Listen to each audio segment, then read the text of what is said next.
Une coquille de noix peut-elle préserver un enfant de la faim? C'est dans le canton du Jura que prend vie notre légende d'aujourd'hui, la coquille enchantée de la fée noire.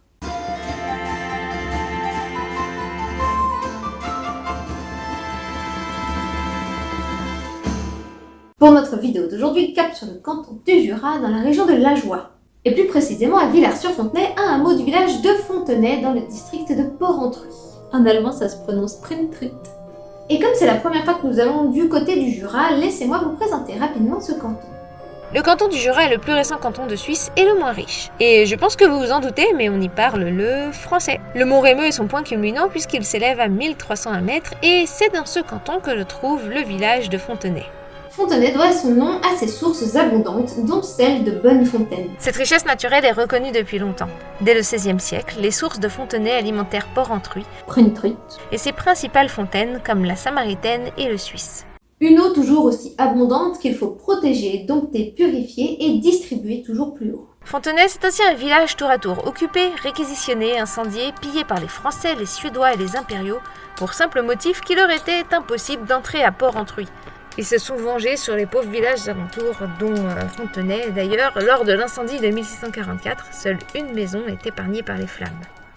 À Fontenay, vous pourrez également voir un château du XVIIIe siècle que je trouve particulièrement singulier en raison de ses tours mauresques. Mais revenons à notre histoire. Si je vous dis fée noire, vous pensez sûrement à une fée maléfique. Mais dans cette histoire, la fée n'a rien de malveillant.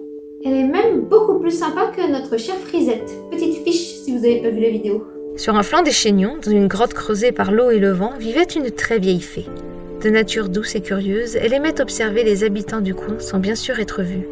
On dit d'elle qu'elle était attentive aux besoins des gens de Villars-sur-Fontenay et n'hésitait pas à les aider à surmonter les difficultés de la vie.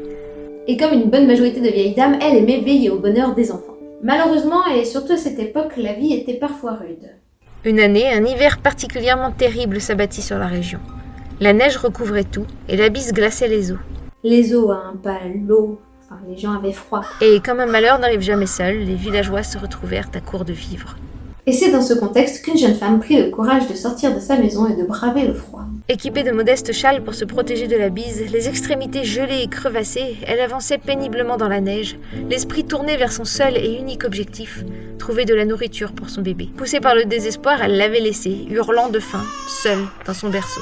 Ne faites pas ça chez vous. La jeune femme chercha partout la moindre miette de pain, supplia les autres villageois de l'aider. Hélas, ils subissaient également la faim et ne purent que lui tourner le dos.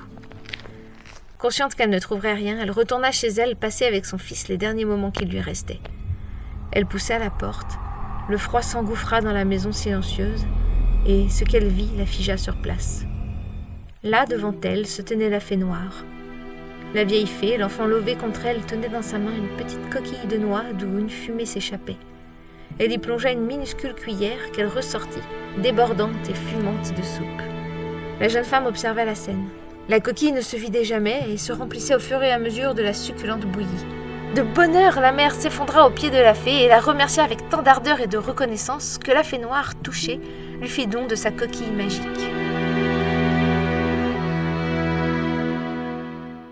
Désormais sans coquille, la fée s'en retourne à vivre dans la montagne d'où elle ne réapparut jamais. Certaines personnes sensibles au pouvoir des fées disent que par jour de grand froid, on peut l'apercevoir jeter un œil du côté du village pour s'assurer que tout va bien.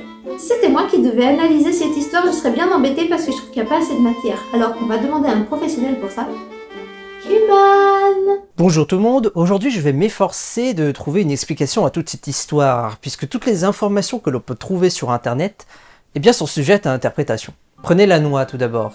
C'est le symbole de l'intelligence, puisque la noix ressemble à un cerveau. Mais c'est également le symbole de l'harmonie, à cause des deux parties là qui sont symétriques. La coquille, quant à elle, c'est le symbole des liens entre les personnes, des liens entre les gens, d'amitié, d'amour. Avec cette façon dont les cerneaux des deux parties de la coquille ont de se lier pour protéger la noix qui est à l'intérieur. La noix, la partie la plus succulente, est protégée par la coquille. Cela peut aussi vouloir dire les plus forts doivent protéger les plus faibles. Puis les noix, c'est aussi le surnom de...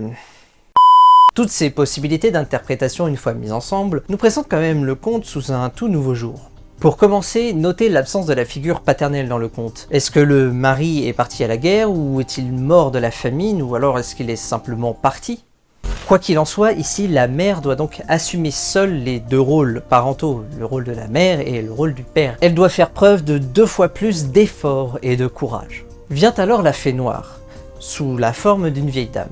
Une vieille dame dont la peau est fripée comme une coquille de noix en fait.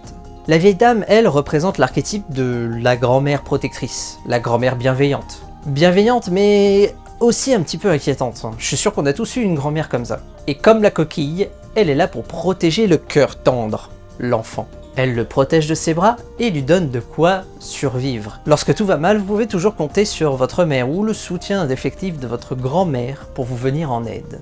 Dans ce conte spécifiquement, le symbole de la grand-mère peut aussi se rapporter à Mère Nature. La fée noire, force de la nature, parcourt l'hiver et le froid intense sans en subir les effets, et elle apporte son aide à tous ceux qui n'ont pas peur de le lui demander. Et c'est exactement ce qu'a fait la mère. Elle n'a pas eu peur de sortir braver le froid de l'hiver pour aller chercher de l'aide, pour aller demander à quelqu'un de bien vouloir l'aider à nourrir son enfant. Mais attention, cette fée noire n'est pas forcément bienveillante. C'est également une mise en garde pour tous les habitants de ce village. Si les habitants du village sortent dehors et l'aperçoivent en pleine nuit, cela signifie que l'hiver sera donc impitoyable. Impitoyable et qu'elle ne pourra pas être là pour protéger tout le monde. Il y aura forcément des morts. Alors si au beau milieu de la tempête, vous croisez le chemin d'une vieille dame en noir, traîner des pieds dans la neige, retournez vite chez vous pour vous réchauffer, car l'hiver sera rude. Et merci à Keman de nous avoir fait cette petite analyse. Pour cette histoire, je me suis surtout inspirée de mon livre Mes grands contes et légendes suisses de Christine Pompéi. Généralement, je fais toujours des recherches approfondies sur les contes, vraiment pour chercher déjà les lieux. J'essaye vraiment de faire une vidéo complète. Mais croyez-moi, pour ce conte-là, j'ai vraiment eu du mal à trouver des informations pertinentes. La Fée Noire, c'est surtout un roman, un thriller qui a l'air intéressant d'ailleurs, mais du coup, dès que je faisais des recherches avec les mots Fée Noire, je tombais sur ça. J'ai finalement réussi à trouver une autre version de ce conte qui diffère par la coquille qui est utilisée par la fée, puisque au lieu d'une coquille de noix, il s'agirait d'un coquillage. Personnellement, je préfère la version avec la coquille de noix parce que ça a un côté plus pittoresque. Cela dit, le coquillage aurait été parfait si la fée avait été bretonne. C'est tout pour aujourd'hui, j'espère que ce petit aperçu des légendes jurassiennes vous aura plu. Si vous avez envie, vous pouvez me proposer en commentaire les contes et légendes suisses que vous aimeriez voir traités sur la chaîne. J'ai déjà préparé un bon petit paquet d'histoires parce que j'ai ce livre, j'ai ceux qui sont là-haut et j'en ai encore un autre dans la chambre. Mais vraiment, je suis pas contre si vous me proposez des histoires que je connais pas et qui sont pas dans ces livres, ce sera avec grand plaisir. Un grand merci à ceux qui prennent le temps de liker, de commenter et même de partager ces vidéos. Pour les autres, vous connaissez la procédure. N'oubliez pas aussi de vous abonner et d'activer la clochette si vous ne voulez rien louper. Et puis voilà, merci à ceux qui font vivre la chaîne et moi je vous dis à très bientôt et nous de bon.